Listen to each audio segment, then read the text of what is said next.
সকালটা শুরু হয়েছিল আমার মেথি ভেজানো জল দিয়ে। এটা দিয়েই আমি এখন আমার সকালটা শুরু করি। তারপর ব্রেকফাস্টে আজকে ছিল রুটি, পটল আলুর তরকারি আর তার সাথে চা। এটা খেয়েছিলাম। আর সবাই বলল জয় জগন্নাথ, কারণ আজকে রথ ছিল।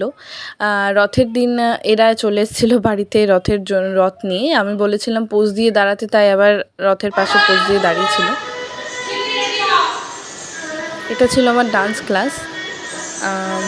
ডান্স ক্লাস শেষ হওয়ার পরে আমি গেছিলাম শ্রেষ্ঠাদের বাড়িতে। ওর এই যে শুনুকে আদর করতে, আর আরও একজন আছে ওকে আদর করতে। এদেরকে নিয়েই বিকেলবেলাটা কাটছিল।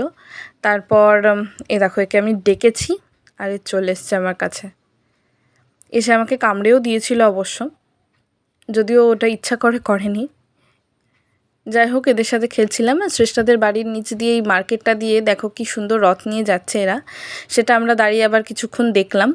তারপর শ্রেষ্ঠা আমাকে একটু বিরিয়ানি খেতে দিয়েছিল, কারণ ও বাড়িতে বিরিয়ানি বানিয়েছিল। তো বললো একটুখানি খা, আমি খেলাম।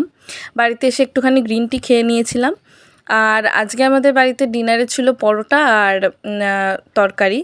তো ব্যাস, দ্যাটস ইট।